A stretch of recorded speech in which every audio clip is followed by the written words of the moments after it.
Do you fear and you do not know how to overcome that fear for public speaking? जब आप public speaking के बारे में सोचते हैं तो क्या आप फियरफुल हो जाते हैं? आप जानना चाहते हैं ऐसे कौन से फियर हैं और हम उनको कैसे केटर कर सकते हैं? तो आज का लाइव आप ही के लिए है, बिकॉज आज के लाइव में मैं बात करूंगी उन फियर्स की जिसकी वजह से हम पब्लिक स्पीकिंग अच्छे से नहीं कर पाते। सारी जिंदगी ये सोचते रह जाते हैं कि पब्लिक स्पीकिंग मेरे लिए नहीं है। और अगर आप इन फियर से निकलना चाहते हैं तो प्लीज स्टे ट्यून्ड रहिएगा एंड तक, ताकि आप जान पाए आप कौन से फियर की वजह से पब्लिक स्पीकिंग नहीं कर पा रहे हैं और उससे कैसे बाहर निकले। Hey, this is Anju Jindal, a trainer, entrepreneur, and a career growth specialist, and I believe in learning and sharing experiences. इसीलिए मेरी एक कम्युनिटी है जिसका नाम करियर ग्रोथ मास्टरमाइंड है, और वो कम्युनिटी में मैं बहुत सारे ऐसे टॉपिक्स कवर करती हूँ जो public speaking, time management, career growth, interview skills, fearless communication और ग्रामर, इंग्लिश, स्पोकन इंग्लिश से रिलेटेड होते हैं। तो अगर आप ये कम्युनिटी अभी तक नहीं ज्वाइन कर पाए हैं, लिंक ऊपर डिस्क्रिप्शन बॉक्स में है, क्लिक करें और अभी के अभी ज्वाइन कर ले। साथ ही साथ यूट्यूब चैनल को भी सब्सक्राइब कर ले, बिकॉज वहां पर बहुत सारा कंटेंट वीडियो फॉर्म में है जो आपको हेल्प कर सकता है ग्रो करने में और आगे बढ़ने के लिए। Now when I talk about fears of public speaking, हम सबके साथ ऐसा होता है कि जब हम अपनी इनिशियल प्रेजेंटेशन देने जाते हैं कहीं पे भी अननोन स्ट्रेंजर्स के सामने या अननोन टॉपिक के बारे में, तो हम सब फियरफुल हो जाते हैं। डू यू नो ऐसे कौन से फियर्स हैं? सबसे पहला फियर है कि हम लोग अपने एक्सेंट को लेकर बहुत कॉन्फिडेंट नहीं होते, नर्वस होते हैं, क्योंकि हमारा जो एक्सेंट होता है वो अप्रोप्रिएट नहीं होता। अगर हमें इंग्लिश में कम्युनिकेशन करना है तो न्यूट्रल एक्सेंट की इंग्लिश होनी चाहिए, तो हम शायद उस एक्सेंट पे नहीं बात कर सकते। दूसरा है, हम लोग वरीड रहते हैं कि हमारे पास राइट कंटेंट, राइट वर्ड्स अपनी बात को कहने के लिए है भी कि नहीं है। तीसरा फियर ये होता है कि जो मैं कह रही हूं, जिस मतलब से मैं अपने कंटेंट को प्रेजेंट कर रही हूं, क्या जो मेरी ऑडियंस है वही मतलब से उस कंटेंट को समझ पाएगी? क्या ऑडियंस मेरे कहने को प्रॉपरली समझ भी पाएगी कि नहीं? ये एक बहुत बड़ा फियर है जिसकी वजह से हम बोलने की कोशिश भी नहीं करते। एक और फियर है जिसकी वजह से हम लोग फियरफुल हो जाते हैं, वो ये कि कहीं मेरी प्रेजेंटेशन बोरिंग तो नहीं हो जाएगी। जो सामने वाले लोग हैं क्या वो मेरी प्रेजेंटेशन सुनेंगे भी? कई बारी हम बोरिंग होने की वजह से लगता है कि हमें अपना डेटा या कम्युनिकेशन नहीं करना चाहिए। और लास्ट फियर ये है कि जो ऑडियंस के पास क्वेश्चंस होंगे इस टॉपिक से रिलेटेड, क्या वो मैं आंसर कर पाऊंगी नहीं या नहीं। ये 5 से 6 ऐसे फियर्स हैं जिसकी वजह से हम कई बारी पब्लिक स्पीकिंग, स्टेज पे बात करना, कम्युनिकेट करना, कन्वर्सेशन करना नहीं करते हैं ना। Do you want to know कैसे हम इन फियर्स से बाहर आ सकते हैं? If yes, just stay tune till the end, because एक एक करके मैं इन सारे फियर्स को कैसे केटर किया जा सकता है मैं आपको जरूर आंसर करूंगी। कई लोगों में एक से ज्यादा फियर हो सकते हैं और कई लोगों में सिर्फ एक या दो फियर या एक ही फियर भी हो सकता है। तो सबसे पहले हम बात करते हैं fear number 1, which is embarrassment because of our non neutral accent. Now supposedly हम लोग जब इंडिया में रहते हैं, इंडिया में इतने सारे स्टेट्स हैं जहां का एक्सेंट डिफरेंट है। यूपी वाले लोगों का एक्सेंट डिफरेंट होता है, इंग्लिश की सेम वर्ड्स को प्रोनाउंसिएट करने में वो अलग अलग एक्सेंट यूज करते हैं। राजस्थान से कोई होगा तो उसका अलग एक्सेंट होगा, पंजाब से तो अलग, साउथ इंडिया से तो अलग। नाउ व्हेन वी टॉक, हमें लगता है क्योंकि हमारा एक्सेंट डिफरेंट है हम फियरफुल हो जाते हैं, एम्बैरेस हो जाते हैं। Now, what to do in this case? First of all, do understand one thing कि जो आपकी ऑडियंस है वो आपके कंटेंट को सुन रही है, एक्सेंट इतना ज्यादा इंपॉर्टेंट नहीं है। तो अगर आप फोकस करेंगे जो आप बोल रहे हैं उस मैसेज पे, उस कंटेंट पे, तो आप एक्सेंट के बारे में ज्यादा नहीं सोचेंगे।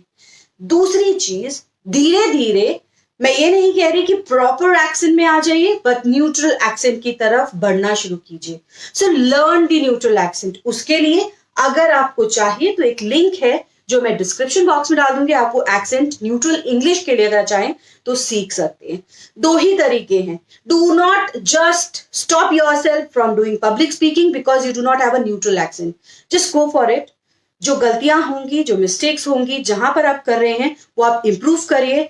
और दूसरी चीज ये ध्यान में रखिए कि जो आपके सामने ऑडियंस है वो आपके पास इसलिए नहीं सुन रही है क्योंकि आप किसी पर्टिकुलर एक्सेंट में बात कर रहे हैं. आपका कंटेंट इंपॉर्टेंट है, इसीलिए वो आपकी बात सुन रही है और समझ रही है. तो जितने सिंपल तरीके से आप उसको प्रेजेंट करेंगे, एक्सेंट की जरूरत उतनी कम पड़ेगी. और अगर कोई कॉम्प्लेक्सिटी वाले वर्ड्स हैं भी तो धीरे धीरे करके आप उसको इंप्रूव करिए. तो इसके लिए आप बेसिकली अपनी जो पब्लिक स्पीकिंग के कंटेंट होगा उसको प्रैक्टिस कर सकते हैं. एटलीस्ट वो वर्ड्स न्यूट्रलाइज करने की कोशिश करिए before presentation with the help of practice and preparation, ताकि आपका ये जो फियर है ये काफी हद तक कम हो जाए.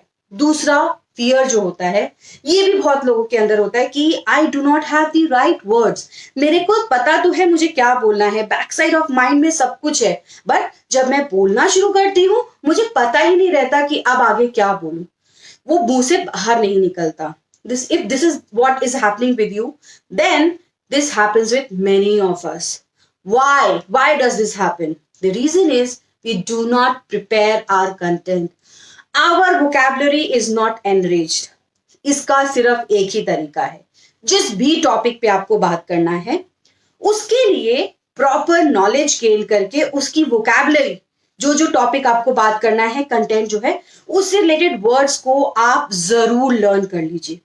I know it will take a lot of time initially, but then that is effort giving, that is result oriented. अगर आप शुरू में एफर्ट डाल लेंगे, धीरे धीरे आप देखेंगे कि आपको इसकी जरूरत कम पड़ने लग जाएगी and you will be free from this negative effect. Because presentation देते हुए अगर आप किसी वर्ड्स की वजह से अटक रहे हैं, then I don't think that is the right reason and this is very much workable.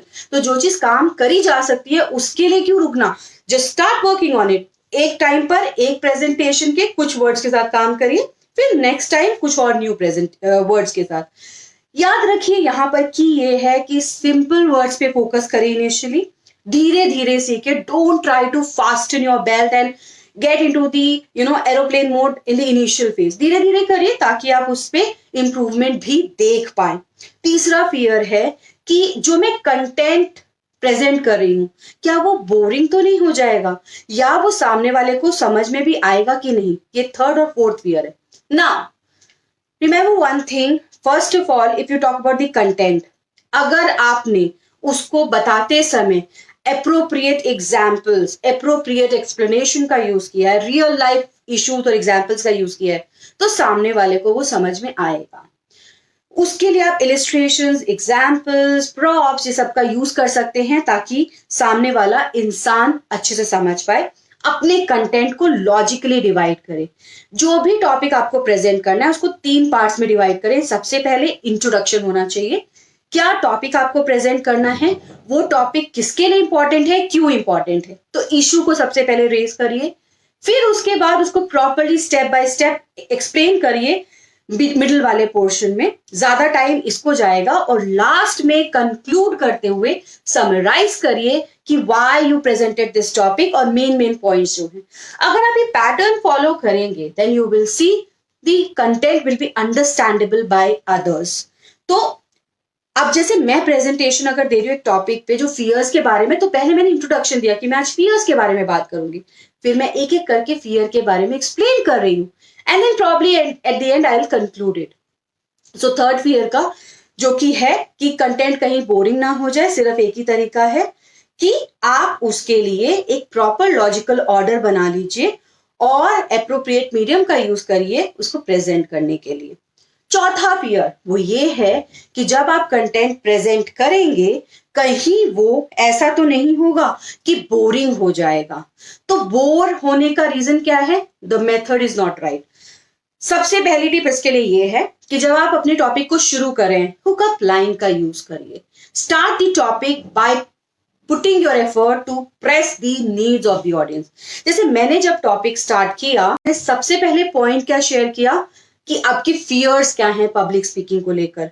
तो जो लोग इसे कोरिलेट करेंगे, जिनके फियर्स एक्चुअली में होंगे, वो इस प्रेजेंटेशन को जरूर सुनेंगे। एंड बीच बीच में मैं रियल लाइफ एग्जांपल भी प्रेजेंट कर रही हूँ, तो बोरिंग प्रेजेंटेशन को थोड़ा इंटरेस्टिंग बनाया जा सकता है। Last but not the least fear is, will I be able to cater to the questions of the audience? Now, ये एक और ऐसा फियर है जो बहुत लोगों के अंदर होता है। क्यों होता है? क्योंकि प्रोबेबली हम टॉपिक के बारे में वेल वर्स नहीं होते। अब अगर आज मैं पब्लिक स्पीकिंग के बारे में बात कर रही हूं और कोई जो आज मैंने प्रेजेंटेशन दी उससे अलावा पब्लिक स्पीकिंग से रिलेटेड कुछ पूछ ले, तो क्या मुझे वो आंसर नहीं करना चाहिए? करना चाहिए, बट तभी कर पाऊंगी ना when I am prepared and when I know the topic well. So आप जिस भी टॉपिक पे बात कर रहे हैं, make sure your knowledge is full fledged in that topic. Do not go for the topic presentation without getting yourself prepared। ये एक सबसे बड़ी मिस्टेक है, बिकॉज अगर आप प्रिपेयर नहीं होंगे, नर्वसनेस होगी, कॉन्फिडेंस नहीं होगा, क्वेश्चंस के आंसर देने के बारे में तो भूल ही जाइए, और सारे टाइम आप सिर्फ ये सोचते रहेंगे कि जब क्वेश्चंस पूछे जाएंगे, how will I answer those questions. So अगर मैं ऑल इन ऑल बोलूं, सारे फियर्स को वर्कआउट करने का सबसे बेस्ट ऑप्शन क्या है? सबसे पहले प्रिपेयर कर लीजिए अपने टॉपिक को प्रॉपरली, राइट वर्ड्स निकाल लीजिए, प्रैक्टिस कर लीजिए, एक ऑर्डर में रखिए पूरे कंटेंट को। जब आप ये तीनों पॉइंट्स फॉलो करेंगे, यू विल सी आपका नर्वसनेस कम है, कॉन्फिडेंस ज्यादा है, और जितने ये फियर्स मैंने आपको बताए ना, ये सारे कम हो जाएंगे। I don't think there is any other fear which comes in between as far as public speaking और communication is concern. But if you have any more fears, any more questions जो कि पब्लिक स्पीकिंग या communication से related हैं, तो आप वो comment box में जरूर डालिएगा। I will surely answer that topic because I want you all to be able to communicate well, to present your things properly. आप communication से growth पाए, ये सब तभी possible होगा जब आप इन fear से बाहर जा पाएंगे। अगर आप इसको learn करना चाहते हैं, because सबसे पहले आपको system समझना पड़ेगा, so best तरीका है learn it। जैसे हम स्विमिंग के केस में या कुकिंग के केस में करते हैं, हम लोग सब सीखते हैं वो चीज, बिना सीखे हम नहीं सीख पाते उन चीजों को। तो join a systematic medium if you want to know about that systematic medium। My medium is P3 process। If you want to know about it, just message me course and I'll share the details of it। Link ऊपर description box में भी है इस system का। आप अगर इस system को पूरे 1 महीने के लिए फॉलो करेंगे, you will see that there's a whole lot of difference in your presentation and you are able to communicate well। So आज के टॉपिक में your fears will be catered properly if and only if you prepare and practice well। सिर्फ और सिर्फ यही फंडा है, और सीक्वेंस में अपने कंटेंट को प्रेजेंट करिए। Now I know this is one topic जो बहुत सारे लोग के दिमाग में होता है, बट वो पूछते नहीं है। कई लोग ये क्वेश्चन मुझे भेजते भी हैं, मैंने इंडिविजुअली उनको आंसर भी किया है। फिर मैंने सोचा क्यों ना मैं इसको प्रॉपर प्रेजेंटेशन में आपके साथ क्यों ना शेयर करूं, इसीलिए मैंने आज आपके साथ लाइव में इसके बारे में बात की है। Still, if you have unanswered questions, please comment। I will answer the question। Join the system ताकि आप इस सिस्टम को समझ सके और इससे अपनी ग्रोथ में ला सके, पब्लिक स्पीकिंग कम्युनिकेशन सीख सके। इस वीडियो को बहुत ज्यादा लाइक और शेयर करें, बिकॉज बहुत सारे लोग हैं जो ये चीजों के बारे में जानना तो चाहते हैं, पर उनको राइट मीडियम नहीं पता। तो अगर आप शेयर कर रहे हैं, आप किसी की हेल्प कर रहे हैं लर्न करने में। And also when you share you learn more, when you learn more you grow more. अब आती है टास्क की बारी। सीखने का सबसे अच्छा तरीका पता है क्या है? वो ये है कि जो आपने सीखा उसी समय उसको किसी और को बता दीजिए। सो एक तो शेयर कर दीजिए, दूसरा कमेंट बॉक्स में 50 वर्ड्स में अपने टेक अवे इस टॉपिक से रिलेटेड जरूर शेयर करिएगा। क्योंकि जब आप अपने टेक अवे शेयर करेंगे, जो मेन पॉइंट्स मैंने आपके साथ आज डिस्कस किए, वो आप जरूर शेयर करेंगे। And when you share it, you definitely learn it. Also subscribe to my YouTube channel ताकि हम लोग कनेक्टेड रह सके, और जो भी नई वीडियोस आने वाली हैं उसके बारे में आपको टाइमली इंफॉर्मेशन भी मिल सके।